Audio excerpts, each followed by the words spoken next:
described how he entered the bedroom while Troy slept.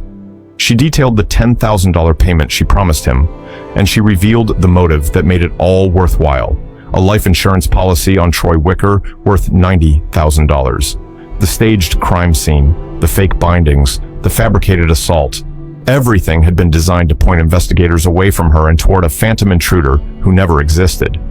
Judy's confession was comprehensive, damning, the kind of detailed admission that typically closes a case. But there was a problem. She was the only witness.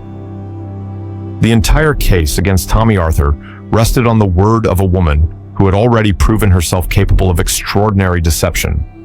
A woman who had lied to police from the first moment they arrived.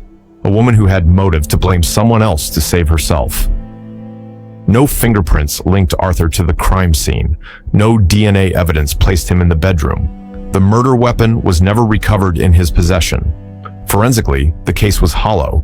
What prosecutors had was testimony. Just testimony. From a confessed liar and co-conspirator. In Alabama, murder for hire is a capital offense. It represents the most premeditated form of killing, where human life is reduced to a transaction. If Arthur was guilty, he faced the death penalty. But should a confession from someone who had already lied about everything be enough to execute a man?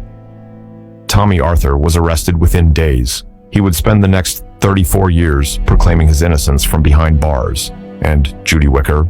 Her confession was about to buy her something Arthur would never receive: freedom. 1983. Tommy Arthur stood trial for capital murder. The prosecution's case centered on Judy Wicker's testimony. She took the stand and described the affair, the planning, the payment, and the night Arthur allegedly walked into her home and killed her husband while he slept. Arthur's prior conviction worked against him. Here was a man already serving life for killing his sister-in-law. The jury did not have to imagine whether he was capable of murder. He had already proven he was. The defense attacked Judy's credibility. They highlighted her lies to police. They pointed to the lack of physical evidence.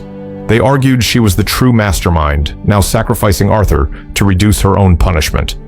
The jury deliberated and returned a verdict: guilty of capital murder. Tommy Arthur was sentenced to death. But here is where the story splits into two vastly different paths. Judy Wicker, the woman who confessed to planning her husband's murder, who admitted to hiring the killer, who staged the crime scene and lied to investigators, did not face the same fate. She pleaded guilty to a reduced charge. Her sentence was life in prison, but with a critical difference. She would be